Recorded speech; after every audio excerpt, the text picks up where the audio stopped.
നമ്മൾ അയാളെ കാണുന്നില്ലേ എത്രയോ ദിവസം ബിഗ് ബോസ് കാണുന്നവരല്ലേ ഈ സംസാരിക്കുന്നതും. അയാൾ ആ ഒരു രീതിയിലല്ലേ പറഞ്ഞത്, നമുക്ക് ഭക്ഷണം കഴിച്ച് സന്തോഷത്തോടെ കെട്ടിപ്പിടിച്ച് വരികയെന്നാണ് പുള്ളി ഉദ്ദേശിച്ചത്. അതെന്തെങ്കിലും ആട്ടെ. അങ്ങനെ വന്നിട്ട് ഒരാൾ ഒരു വെല്ലുവിളി ഏറ്റെടുക്കാത്തതിൻ്റെ കാര്യം എന്താണെന്നറിയോ? അടിച്ചണ്ണാക്കി കൊടുക്കും, നല്ല കൃത്യമായിട്ടുള്ള മറുപടി കൊടുക്കുമെന്നറിയാം. ഞാൻ എൻ്റെ അഭിപ്രായത്തിൽ അഖിൽമാരാറിനെ മാറ്റി കഴിഞ്ഞാൽ നല്ല രീതിയിൽ സംസാരിക്കാൻ അറിയാവുന്ന ഒരാളാണ് അശ്വന്ത് കോക്ക് എന്ന് പറഞ്ഞ ഒരാൾ.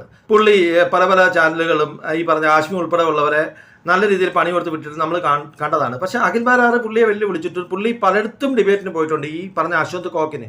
പക്ഷേ അഖിൽമാരാറോട് മാത്രം മുട്ടാൻ പുള്ളിക്ക് പറ്റില്ല. കാരണം പുള്ളിക്ക് പണിയിട്ട് 100% ഉറപ്പുണ്ട്. കാരണം പുള്ളി അശ്വന്ത് കോക്ക് മോശക്കാരനാണെന്നല്ല ഞാൻ പറഞ്ഞത്, ഒരിക്കലും അല്ല. നല്ല ബ്രില്യൻ്റ് ആണ്, നല്ല രീതിയിൽ സംസാരിക്കാൻ അറിയാവുന്ന ആളാണ്. അയാളോട്ട് എനിക്ക് കുറച്ച് എതിർപ്പുണ്ട്, ഞാൻ കുറേ കാര്യങ്ങൾ അയാളെ വിമർശിച്ചിട്ടുണ്ട്. പക്ഷേ എങ്കിലും നല്ല ടാലൻറ്റഡ് ആയിട്ടുള്ള ഒരു മനുഷ്യൻ തന്നെയാണ്. പക്ഷേ അഖിൽമാരാരോട് മുട്ടാൻ അദ്ദേഹത്തിന് പറ്റില്ല. അപ്പോൾ പിന്നാണോ ഇവിടെയുള്ള ഈ പൊളിഫറോസും ഈ പറഞ്ഞ ബാക്കിയുള്ള ആൾക്കാരൊക്കെ. റോബിൻ എന്നൊക്കെ പറഞ്ഞാൽ അന്നത്തെ ആ ഒരു